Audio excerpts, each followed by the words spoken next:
मैं उस दृश्य को देख रहा था। इससे पहले भी मैंने लोगों के मुंह से सुना था, पर मुझे ये सब देखने का अवसर पहली बार मिला था। मैं स्तब्ध था कि ये सब जो मैं देख रहा हूँ इसमें कितनी सच्चाई है। कल तक जो बात कानों सुनी थी वह प्रत्यक्ष नजर आ रही थी। हवा बर्फ की तरह सर्द थी।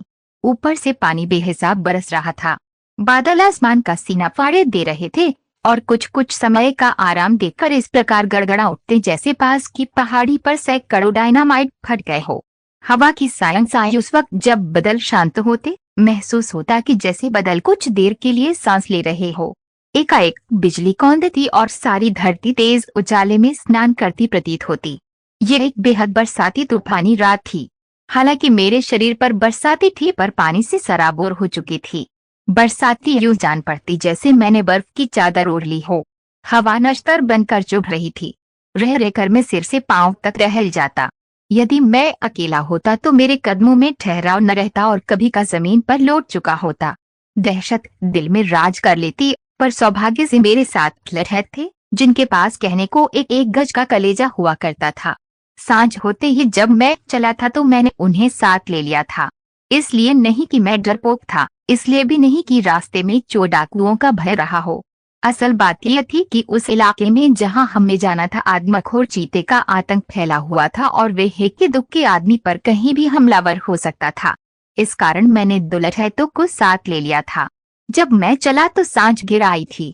बादल तो सुबह से ही आसमान पर अपना कब्जा किए हुए थे और 2 मील चलते चलते बूंदाबांदी भी होने लगी थी। अब तो चलते चलते 4 घंटे बीत गए थे। बारिश का अंदेशा पहले से ही था, इसलिए बरसाती लेता आया था। साथ में शिकारी टार्च थी और कंधे पर आवश्यक सामान का एक थैला लटका हुआ था। मुझे खबर मिली थी कि मेरे पिता का देहांत हो गया है, इसलिए जाना लाजमी था, क्योंकि मेरे अलावा पिता की कोई संतान नहीं थी। यूं तो मेरे पिता ने बहुत बार मुझे बुलाने का प्रयास किया था, परंतु मैं कभी वहां गया ही नहीं था। बचपन तो वहां बीता ही था, जिसकी धुंधली सी स्मृतियां शेष थी। कभी कभार पिता की चिट्ठी पत्री भी आ जाया करती थी। मैं शहरी आबोहवा में पला था। मेरे चाचा की कोई संतान नहीं थी। वे शहर में रहते थे और मुझे बहुत ज्यादा प्यार करते थे और उन्होंने भरसक प्रयास किया था कि मैं अपने पिता की छत्र छाया में ना पलूं। बचपन में कुछ घटनाएं ऐसी भी घटी जिसके कारण मैं अपने पिता से भयभीत हो गया था और उनसे नफरत करने लगा था। जब थोड़ा समझदार हुआ तो मुझे इसका कारण भी समझ में आ गया कि मेरे चाचा ने क्यों मुझे पिता की छाया से दूर रखा और उनका ये सोचना मेरे हित में था। यदि ऐसा न होता तो मैं विज्ञान का स्नातक न बन पाता और मेरी जिंदगी में जो खुशहाली आने वाली थी वह मुझसे दूर हो जाती और मैं अभी अपने पिता समान घृणित गंदी जिंदगी व्यतीत कर रहा होता। 6 माह पहले मेरा अपॉइंटमेंट विक्रमगंज में हुआ था। मुझे खुशी हुई कि मैं अपने गांव के एक करीब बनने वाले एक सरकारी अस्पताल में डॉक्टर की हैसियत से आया हूं। पर इस दौरान मैं एक बार भी पिता से मिलने नहीं गया था।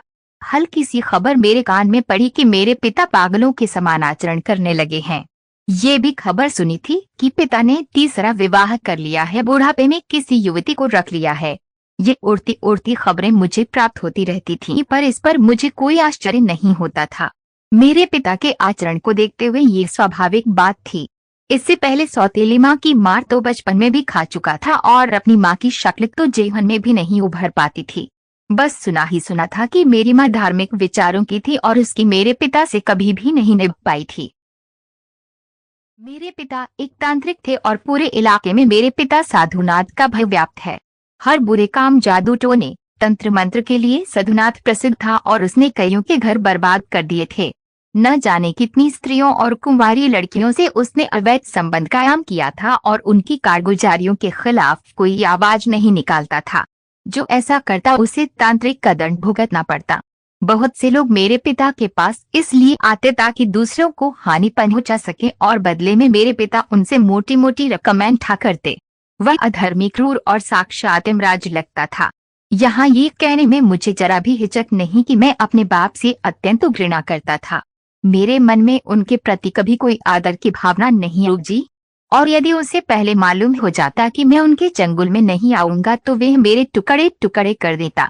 परंतु उसकी मौत का समाचार पाकर मुझे दुख हुआ कि हम बाप बेटों में कभी सुलह ही नहीं हुई। एक तनाव भरा वक्त गुजर कर हाथ से निकल गया और वह तांत्रिक सदा के लिए दुनिया छोड़कर चला गया। न जाने कितने लोगों ने चैन की सांस ली होगी, पर मुझे दुख तो था ही। कुछ भी हो, वह मेरा बाप था। मुझ में उसी का रक्त संचार हो रहा था। विक्रमगंज से 12 मील दूर एक पुराना रजवाड़ा था, सूरजगढ़। अब वह कस्बे में बदल गया था, पर सूरजगढ़ी अब भी वहां मौजूद थी। सूरजगढ़ी में रजवाड़े के वंशज ही रहते थे। इन दिनों ठाकुर भानु प्रताप उस गढ़ी के मालिक थे, जिनका आज भी पूरे क्षेत्र में दबदबा था। परंतु लोग कहते हैं कि ठाकुर की सधुनाथ से ठनी हुई थी और दोनों एक दूसरे के जानी दुश्मन थे। इस बात में कितनी सच्चाई थी मैं नहीं जानता था, और न उनकी आपसी दुश्मनी का कारण जानता था। इस वक्त तो मैं अपने सफर पर चलता चलता रुक गया था। कोई सवारी न मिलने के कारण हम लोग पैदल ही चल निकले थे, क्योंकि सवेरे से पहले अपने पिता का दाह संस्कार करने मुझे वहां पहुंचना था। बादलों का गर्जन कानों के पर्दे फाड़े डाल रहा था। मेरी निगाह उसी तरफ जमी थी। सारे वातावरण में रात की काली चादर तनी थी। मूसलाधार वर्षा के कारण अंधकार और भी हो गया था। मुझे अपने साथ चलने वाले लठैत के कदमों की चाप सुनाई देती, पर उनके शरीर नजर न आते। टार्च के प्रकाश से मैं उन्हें देख लेता। कभी कभी हम एक दूसरे से बातें कर लिया करते, ताकि भयपूर्ण वातावरण हम पर हावी न हो जाए। मेरे ठिठकने का कारण नदी का वो अविशाल अलाव था, जो प्रचंड वेग से आकाश की ऊंचाइयों तक उठता और क्षण भर में ही सिमट कर गायब हो जाता। देखते देखते वह विकराल रूप धारण कर लेता, फिर अनेक शोले वायुमंडल में दूर तक तैरते चले जाते। इतनी भयंकर वर्षा में इस प्रकार का अलाव का जलना मेरे लिए आश्चर्य की बात थी। इसीलिए मैंने लठैतों को भी रुकने का आदेश दिया। क्या बात है साहब बहादुर, उनमें से एक ने पूछा। आप रुक क्योंगे? वह देखो, मैंने उस तरफ इशारा किया। डैश ऐसा विचित्र दृश्य तुमने कभी नहीं देखा होगा। मूसलाधार पानी बरस रहा है और वहां आग लगी है। दूसरा लठैत कुछ सहमे स्वर में बोला। डैश वह शमशान घाट है साहब बहादुर, हमें उस तरफ देखने की बजाय आगे बढ़ना चाहिए। शमशान घाट? तो क्या इस वक्त वहां कोई चिता जल रही